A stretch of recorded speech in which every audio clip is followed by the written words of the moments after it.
Welcome to the Spin Wiz Comic Show. Whoa. From Raleigh, North Carolina. Join us for exclusive interviews with the publishers bringing you the newest titles in indie comics, webcomics, movies, and more. No way. And now, here's your host, Jeff Palumbo. Ladies and gentlemen, welcome to the show. Happy Sunday night. If you're watching on YouTube, happy whatever time it is that you're watching, I guess. Thanks for being here. But if you're on Facebook Live right now, welcome to the stream. It is Sunday night. People are getting ready for the work week. My son is actually starting school tomorrow for the first, not the first time, obviously. He's older, but for the first time digital. So the house is a little wonky tonight. We don't know what quite to expect tomorrow. We have a layout of what to expect, but it doesn't mean any of that is actually going to go correct. So everything is, I think everybody's kind of on edge. So I hope that when you're with us tonight, you're just like, damn, this is exactly what I needed. And the reason I wanted to bring this guy in is because he is exactly the guy you want to be talking to or listening to on a Sunday night. He is super talented. We've spoken before. I think he's been on the site now for about 9 months. He's got amazing content called TREBLE. We're going to talk about a little Kickstarter action we got going on tonight. And he is one of the only publishers at the moment that publishes both in English and Espanol. So a little bit different, a lot amazing, but you don't need to hear it from me. You can come talk to me whenever you want, but I'm going to bring him in. Ladies and gentlemen, Dre Daniels in the house tonight. What's up, Dre?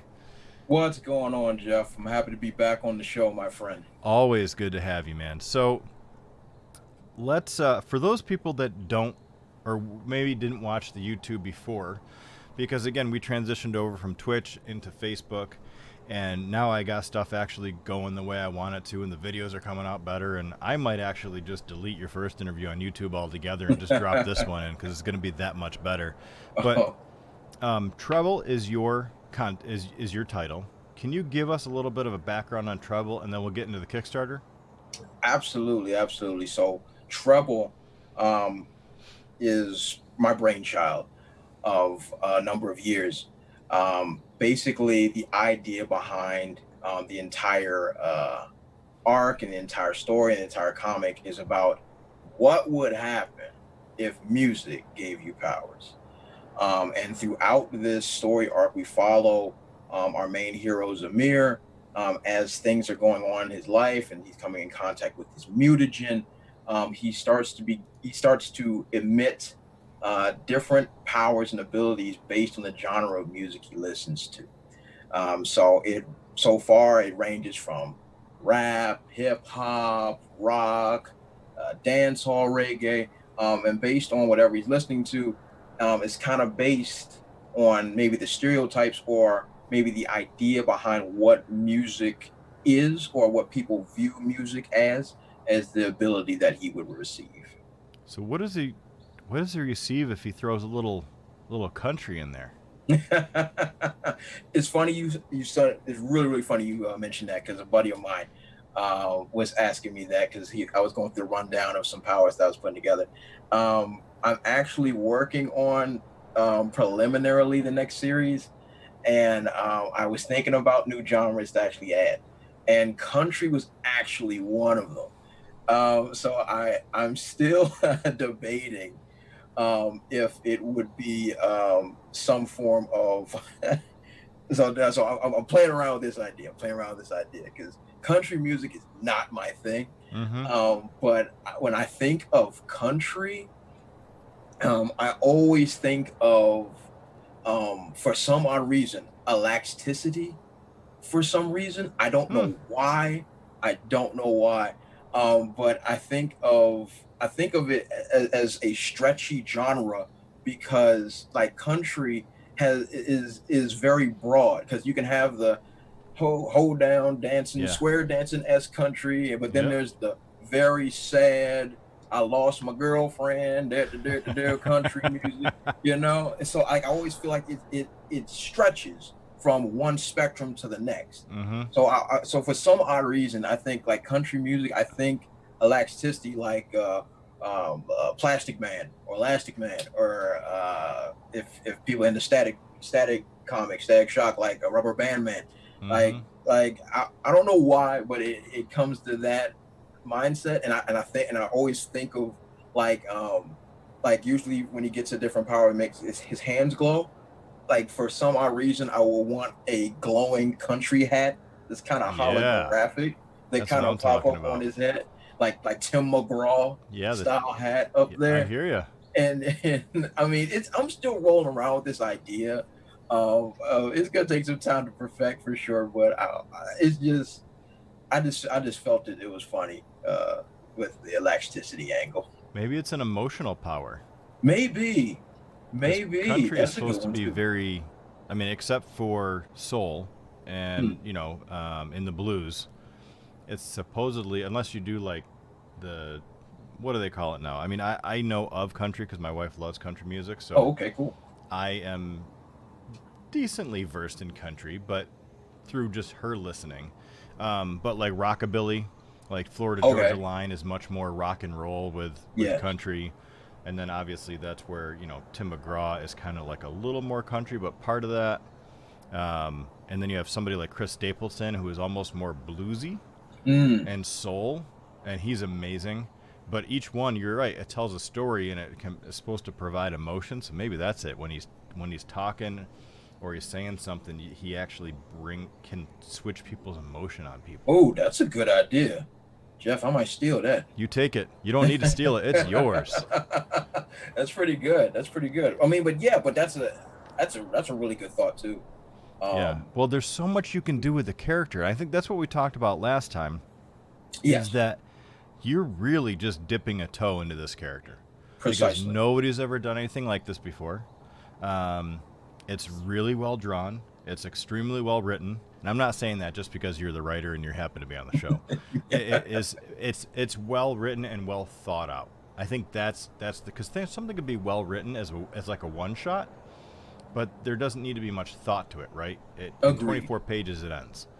But yours, you're building, and I think Exactly. that's awesome. And just to let you know, Jose Loeri has come in and said, "What's up, Dre?" My boy, what's Mm-hmm. good? What's good? Our What's man good? Jose. The You need to get him legend back. himself. Jose, you and I need to have a little chat offline too, my friend, because you are cranking out some content too, or should have been, and I need to know how COVID's affecting you. So Oh, boy, that it has brings me to my next. Let's talk with the Kickstarter, and then we'll get into more COVID garbage. sure thing. Yeah, ugh, Where for are you sure. bringing us with this Kickstarter? What can you tell us about said Kickstarter without giving away, everything? Because I want people to buy it. I want people to kick it. So basically, we're picking up pretty much exactly where we left off from issue number two. So Kickstarter is about Trouble number three, and to not give away too many spoilers. But in the first issue, we were basically introducing the problem Mm-hmm. of what's going on in this universe, and the cause and effect of the adventure that the character is going through and the world around him. In issue number two, we're pretty much seeing all of our main players. We're seeing who our main villain is. We get some hints to that. We're seeing our main hero experiment with his powers a bit. So he's starting to dip his toe, as you put, into the Mm-hmm. waters and really start to see what his abilities and powers are.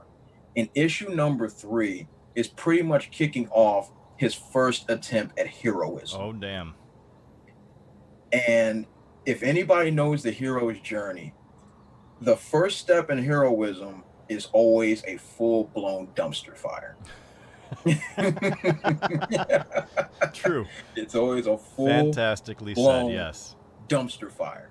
And it's a That's straight up awesome. dumpster fire, and it's cringe worthy. I Even better. won't lie to you. It's hard to watch because of how badly he fails. Oh, that's fantastic.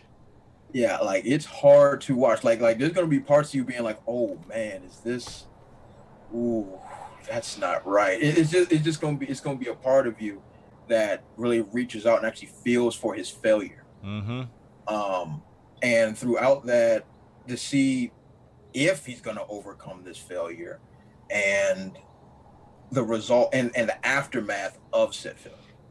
So and like for instance, if you watch any anime or any American style cartoon, once that failure happens, you got to get some training, and that's pretty much how the third issue kind of goes. Like you jump right into this heroism act.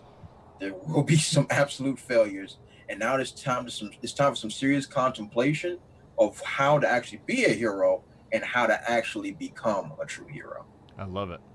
And it really, for the people that grew up in the late 70s to early 80s, it's like a different, up-to-date format of Greatest American Hero. Absolutely. Which I know you and I have talked about old school TV, movies, and video games. Yes. And God absolutely. bless you for that, because sometimes I feel like I'm alone. One of our gaming peeps in here, Greg Gorski, coming in saying hello. Thanks, Greg. What's going on, Greg? I've dropped both links in there. So for those of you that are on live, both links are in there. But if you're on YouTube, just go below. I have the Kickstarter link below. I have his... you can read Treble number 1 on spinwizcomics.com. It's also on promo for number 2. But I'd say go, check out number 1 and then go kick it, and then you get all sorts of cool stuff that you got going on. Absolutely. So that's awesome. I love this story. What made you want to put it in Spanish? Now it's very interesting actually, because my main artist is actually an individual of Latino descent. Mm-hmm. And he lives in Spain. Oh, damn. Yeah. Might as well. Yeah, he lives in Spain. Like he's from South America, but he lives in Spain. And when we were working on the art for the first one, I mostly wanted to do it for him, because like his fan base is mostly Spanish speaking folks. Mm-hmm. And I wanted them to experience his work in full detail, because when it's always about the language of the heart, and some folks over there speak English, the majority of people around the world do, but the language of your heart, you actually get to really grasp the words, and it penetrates. So when he I was actually going to talk to him. I was like, hey, look, I said, look, let's do it again. Let's do it in Spanish. I want to do something for your fans. Literally the same day we were about to have our Facebook meeting, he asked if he could do it. And I was like, meant to be. Exactly. Like right when we were about to have this conversation, I was like, hey, look, I want you to put it in Spanish. I want your familia to get in on it and all that other stuff. And because he has his own fan base. And he was like, hey, I wanted to ask you something. Like, is it okay if I do it in Spanish? And I'm like, yeah, it is okay. Yeah, absolutely. And the best part is he wouldn't put in Spanish that I know, which is taught Spanish. This is like slang and terms that I wouldn't. Now, granted, my Spanish is awful. No, Jeff, I'm glad you said that, because like I'm not adept in Spanish, but I know enough to get me by. And when we were working on the Spanish translation, there were certain words that I was using that isn't the proper way of using it in certain contexts. Because certain Spanish I know is like Mexican Spanish and some levels of South American Spanish. But there are certain slang terms that don't exist in the language. And like for instance, even certain regular words, like there's like in one scene in issue number 2, Zamir gets his speed ability, and I'm putting in all these subliminal messages about him stopping, slow down, whatever the case may be. When I first was working on the Spanish one, there was one graffiti that said stop in the English one, but in the Spanish one, I was writing it as detene, which means stop, but that's not the right stop to use. Yeah. The right stop to use is alto. So we kind of went back and forth. I'm like, oh snap, you're right. I don't know. So but I think putting it in Spanish, really helps. Really helps my artist a lot too. So he can really expose a lot of his work to his fans and stuff. So like I do it. Like on our side, it's great, but I really wanted it for him as well. That's awesome, and I think it's going to do great, especially now that we have our app up. Yes. And as soon as we can get the print-on-demand stuff taken care of, you're going to be one of the first ones we really push hard, because different people, you can get it in Europe and from the UK, so it's not going to cost you $19 in shipping. It'll cost you like $7 or $6 or whatever it is. So hopefully that will help to grasp a whole bunch of other people. Obviously, we need a printer in Latin America, but things are a little weird down there sometimes, from what I've been told. I've never been there, but excuse me. So yeah, I think it is the perfect thing to do. People have asked me if we could transition everybody over into Spanish. And I'm like, well, I can't. There's no easy way to do that. I think everybody should. It's tough. it is extremely difficult. Would you think about putting it into a third language if people started coming to you and like, hey, even if they offered, like somebody like a French publisher? Like I remember we had this conversation some time ago, Jeff, because I think you were talking about maybe Japanese or specifically Japanese and Korean. Yes. Now, because I think this would go unbelievably well with Japanese. Yeah, and I'll definitely be open for sure. And putting it in other languages. The more people to reach, the merrier. So yeah, definitely. If the opportunity would arise, for sure, it'll be quite a bit of work, but that's what we do. We grind. It's the hustle. Absolutely. Yeah. 24/7. Hustle and grind. 24/7. Yeah. So Jose is saying Japanese would be fire. Oh yeah, it is. And I mean, like me, I'm not in tune with the Japanese comic fan base. Like I know how much I know how much they respect literature, for sure. But as far as the manga universe, I'm completely different. Yeah, and that's the part that sometimes trips me up, because if it would translate well as a manga, and I think like I said, I'm not 100% in depth with it, but I'm definitely open to learning. I want to see it as an anime, Dre. Oh man, wouldn't it be awesome? The way that I'm just saying, the way that it's drawn and the visualization and how you work it would make an amazing anime. You know what? I agree with you 110%. And honestly, when I started writing this, I actually wrote a screenplay version of the comic. And I was like, man, this smooth as butter. And I was like, man, if one day, if it becomes that, or if there's opportunities to be made for it to become an anime or whatever version of it, or I got scripts ready. So that's awesome. It's ready to go. Well, if I ever get into that world, I will let you know. You'll be the first one I come to. Oh, for sure. Because my comic, Chimera, I actually wrote it as a movie. But as I started looking at it more, like especially with Lock and Key, coming out, Umbrella Academy and all these other live, what I thought it would look better at is what was the show that came out maybe a year ago? Was it Death, Love, and Robots? Yes. I see it more along that type of action, like very very poppy action. Like when action happens, I want it to be very blasting, very quick, and I think it fits better in an anime than it would in live.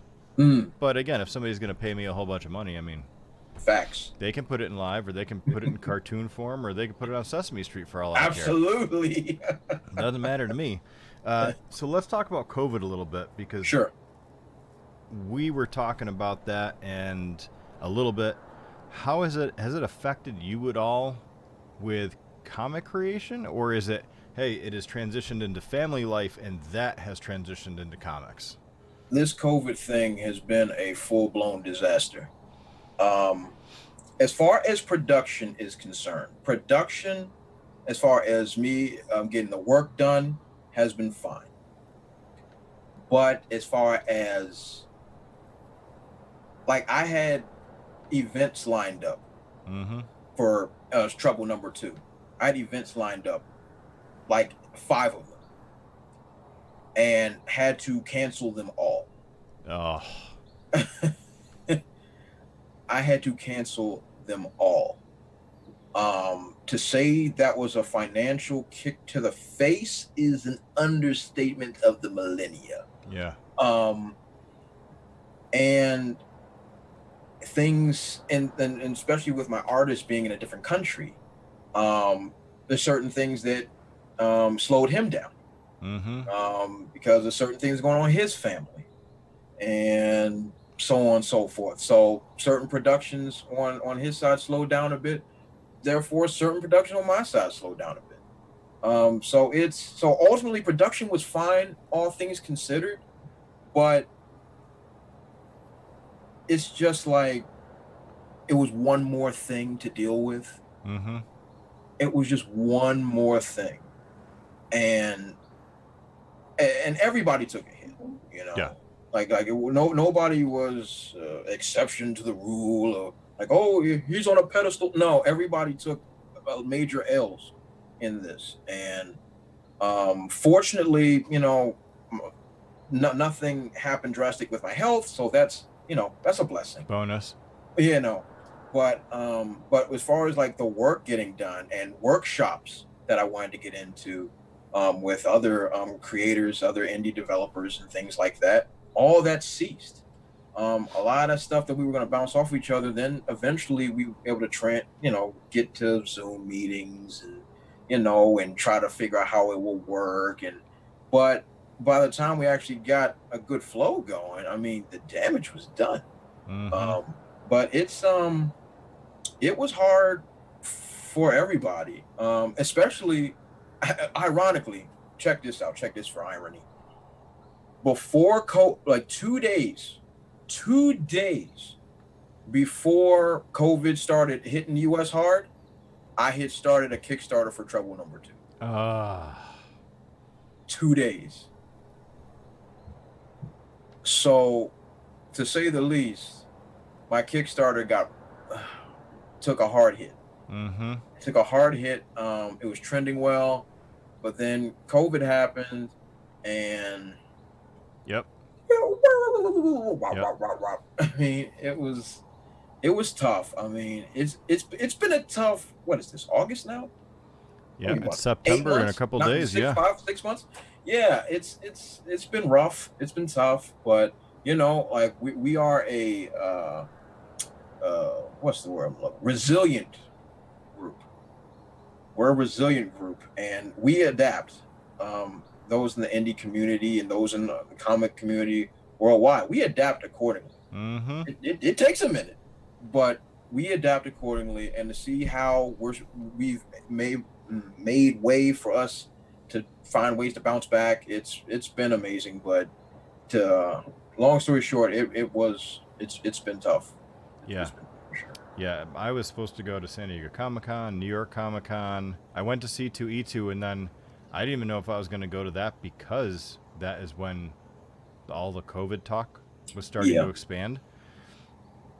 And so all the people that, like, our big push to get bigger, because we're going to have an app, and now that we have it, we want to get it into, we want to go talk to people that are at these shows and just be like, listen, it's up. And print on demand is next, as soon as I can untangle that ball of twine.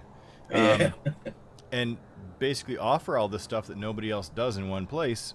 Exactly. And I can't. Yeah. So now I have to do outreach, and we talked about this last time. Some people in the industry are not good at business value. That's true. Emails, they don't answer. Like, they use social media just as promotional. There's no social part of it. it just, like, it has definitely thrown us a massive curveball. And then obviously the people we have coding slowed us down because their families were then home. They had their businesses and what they had to do transitioned. Our coder for the app got stuck. She was actually adopting her son from Taiwan. I remember you were telling me about that. I remember. And she was stuck there for like a month and a half. Like, man. Okay. I mean, it sucks that we couldn't get the app done earlier, but at the same time, sucks 10 times more for her being in a country that she's not part of and not making money. Like, Exactly. Holy shit. Talk about catch-22. Yeah, go there to get your kid, but now you're stuck there. That's rough. And then flying back, I guess, took them like 24 hours and longer, and oh god. And I guess quarantine for 2 weeks, or Yep.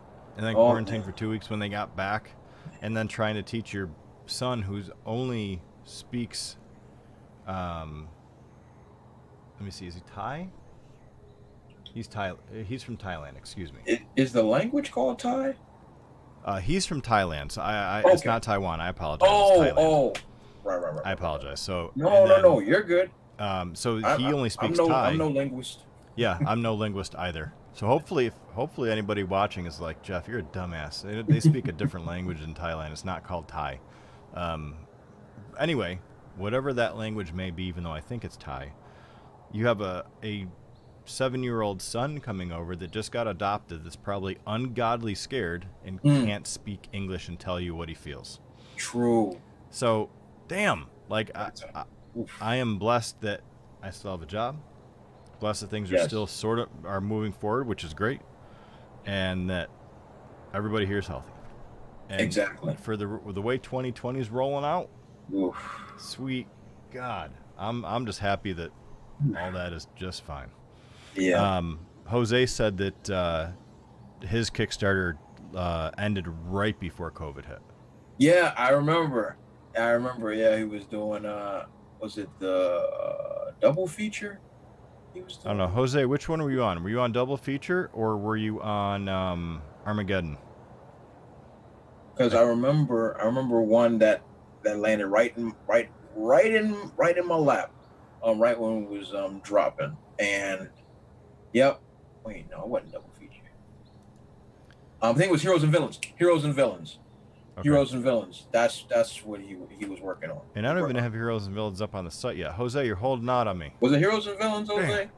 I don't know. I'm waiting for him to. There's a little bit of a lag on Facebook Live, so. It's no worries. Intrepid. That's what it was. Damn. That's it. And I had him on like a month before, and I knew that was going live too. So, yeah, it just it's crazy, and 2020 needs to leave quick. Good grief. And 2021 needs to start. So, let's talk about other stuff besides Treble. Something that's a little happier anyway. All right. Are you? Do you have other stuff going on besides Treble, or is that number one and that's what you're pushing? Well, here's the thing. I have written all of the issues that so Treble is finished being written. Okay. So I am now working on the sequel series. I'm working on the sequel series right now. It's only in spreadsheet form, but it's going to be called, like how this current one is Treble: The River Within. Mm-hmm. The next one is going to be Treble: Rise of the Children. And children will be CHILL. Yeah. So it's gonna be really stylistic, and basically it's gonna be the aftermath of what happens at the end of the first series. So I've started the spreadsheets for them, and I started I've just started writing the characters. So that's far off. In side stuff, I've been trying to do a little voice work for certain sites just to bring in some extra cash. Mm-hmm. So I've been doing a little auditions for some like commercial radio commercials, stuff like that. One of my buddies is working on some screenplay Oh, and he's trying to get pretty much actors via Zoom and to do the voiceovers for the characters. I'm looking forward to that. So that's pretty awesome. Um, what else am I working on? Well, pretty much nothing else other than that. Those pretty much are time consuming.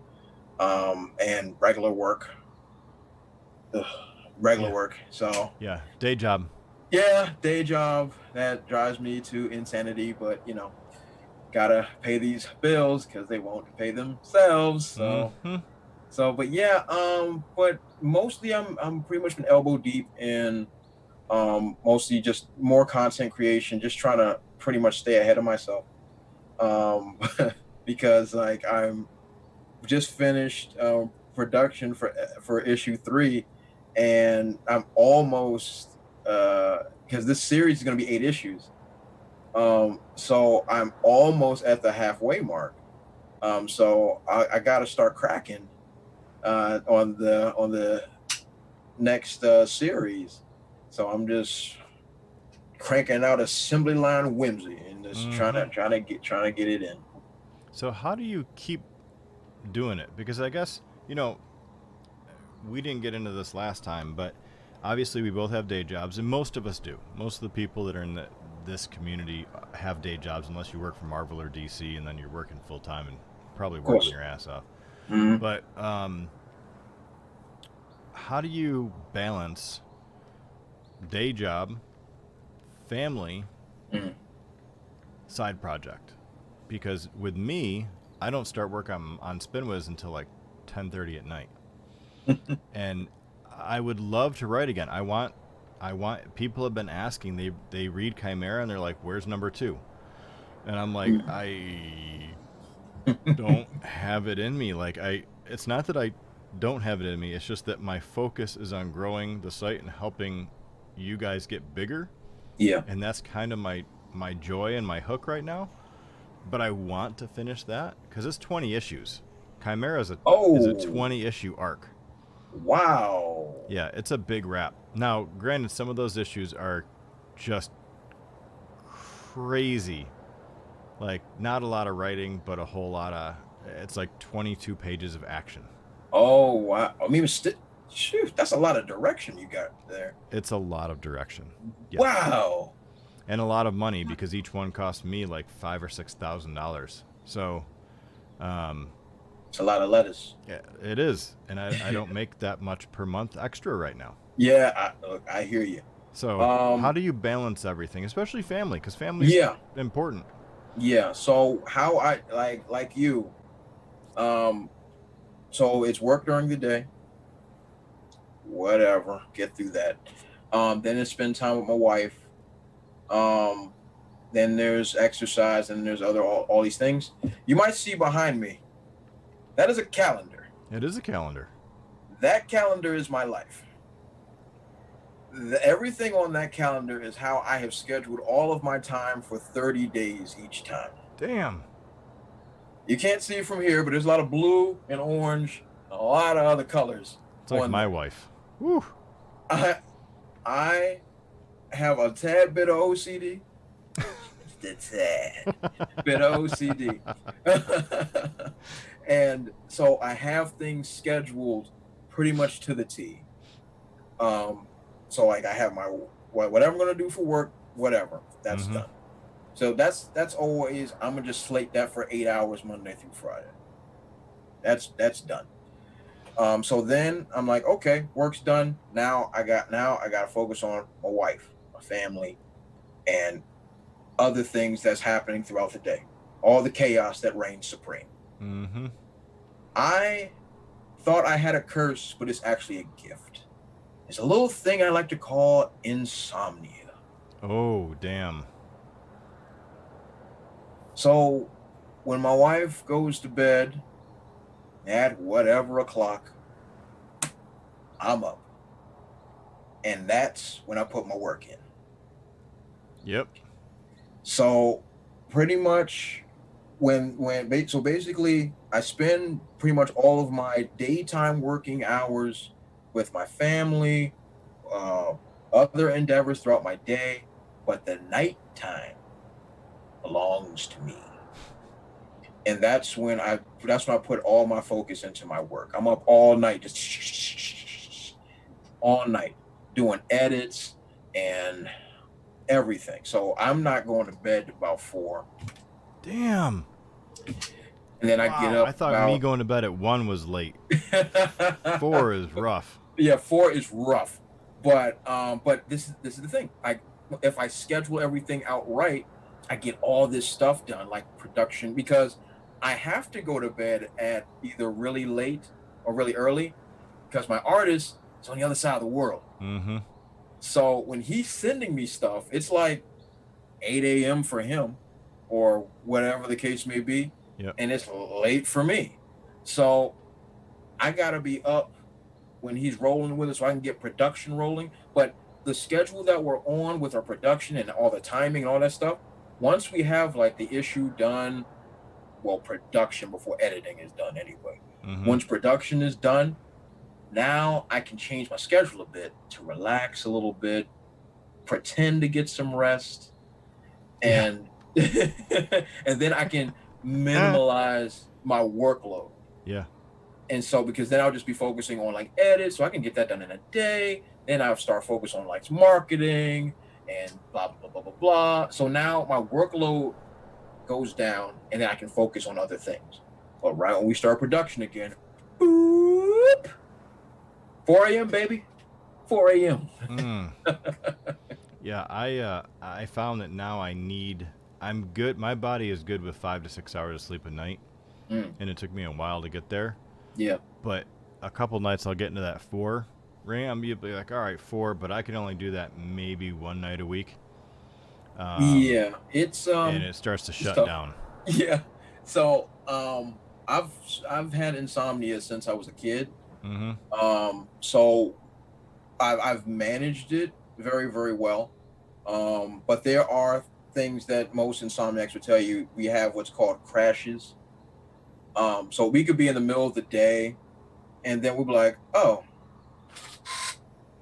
and then 5 minutes and we're back up and ready. But now, like, yeah, I've managed this for so long, so well that I can feel when the time is coming. Mm-hmm.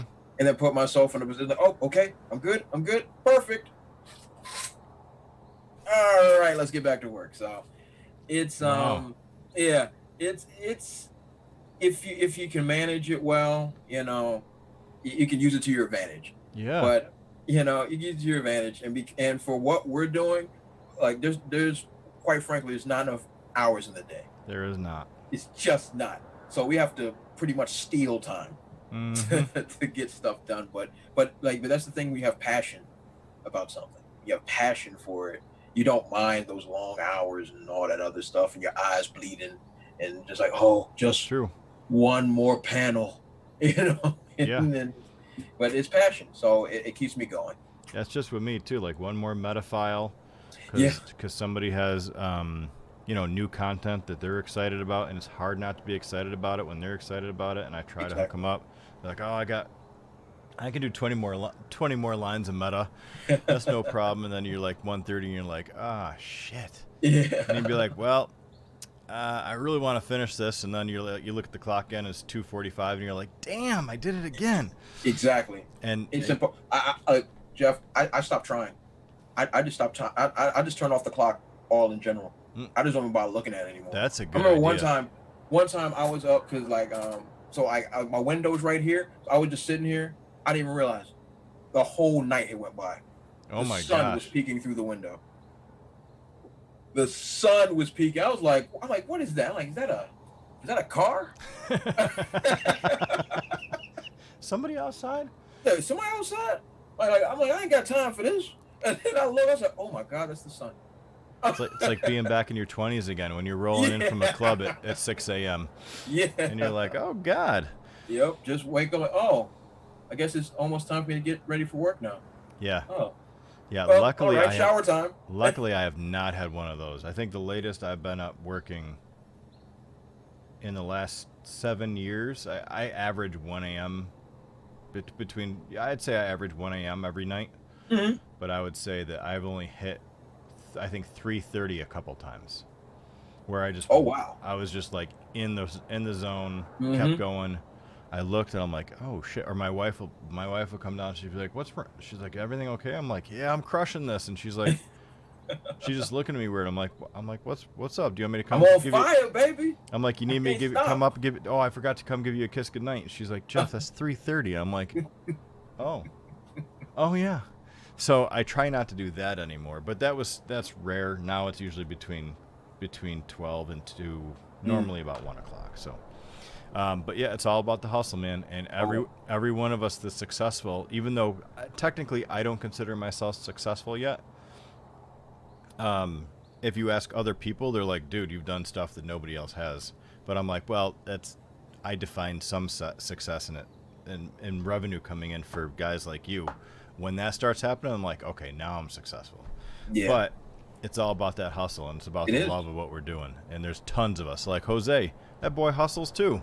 Oh my God, the workhorse. Mm-hmm. The workhorse. I remember years and years ago, maybe decade plus, when he was telling me when Intrepid was first in his head, and I was like, hey, that's like a really good idea. And now years later, he's the man. Like I take notes from him all the time, because just like his work ethic is second to none. So I'm like, Jose, teach me your ways. Yeah. The man's gonna retire and just become a sage. Yeah. That's all that's gonna happen. Well, listen, man. We are done. We're good to go. You're successful in my book, Jeff. Thanks, Jose. God bless you. Such a nice Jose's man. the man. I want anything else you want to say before we kind of log off and get this show on the road so people can start their Sunday night extravaganza into Monday? Absolutely. So everybody that's not too familiar with me, I'm Dre Daniels. Follow me on Twitter, Facebook, Instagram at DeBrute00. That's DABRUTE 00. No O 00. And definitely just holler at me. If you're into like my comics and wants to know more about, please. Openly speak with me. I promise I don't bite. If I would love to hear folks' opinions, people's thoughts. What type of power would you want to see Treble have in upcoming series? Because I'm in the midst of writing the next series, so definitely open to all those types of ideas. Definitely check out the SpinWiz app for sure to download all those awesome indie comics from myself, Treble, and all the other great indie guys that's on there. Yep, and if you need to talk gaming, the man's got you covered there too. Fair enough. Fair enough. That's for sure. Yes, indeed. Well, listen, man, stay on the line with me real quick. I'm going to say goodbye to everybody. I'm going to come back to talk to you a little bit. But I appreciate you being here, man. As always, it's always great. I love hearing from you. I love Treble. I can't wait to see more stuff coming from you. And you know where to find me if you ever need me, of course. Absolutely, we go Jeff. back and forth Always a pleasure, my anyway, friend. So, hang on the line for me real quick. I'm going to say goodbye to everybody else. For Ladies sure. and gentlemen, Dre Daniels. All right. Ladies and gentlemen, I cannot say enough. If you have met nice people in the industry, most people are relatively nice-ish. Dre is actually nice. He is a powerhouse. The man doesn't stop working, but he will stop just to talk to you and shoot the shit. He knows what he's doing. He's got great talent. And he's well connected in the industry as well. So if you ever did want to reach out, Dre is one of the nicest people you will probably ever meet in the comic industry. And that is not me saying it because he's a partner on the site. It's me saying it because I've experienced it. Even before he was on the site, we were talking up stuff and just kind of shooting the stuff, even before he came on. So I know what he's like. Great dude. If you have a couple extra bucks, go to that Kickstarter. The links are in the chat. If you're on YouTube, the links are below. Go throw him a couple bucks, even though I understand, hey, COVID's tough right now. If you can't kick it, share it. Tell one of your friends about it. Tell people that might like his content. Go read #1 on SpinWiz and then share that and tell people he's got a Kickstarter. It's all about, yes, money is important, but if he knows that he has a wider readership and then eventually as he gets to that number 8 in that trade paperback, and he jumps into the children. And I'm not gonna lie to you, I do not have enough swagger and coolness to run something like children. I would try that, and people would be like, dude, why are you trying to be cool? And I'm like, well, no, actually, it's Dre. And they're like, oh, okay. They're like, we got it now, because I can't handle that. There's no way. Jose is the only other guy that could probably handle that. That's not me. But I hope you all have a great night. Thank you again for hanging out with Dre and myself. We'll be back on Wednesday for another great interview. In the meantime, I hope you have a wonderful week. I hope your kids are back at school. I hope your college kids aren't coming back from school. And we'll talk to you again soon. Everybody have a wonderful week. Later.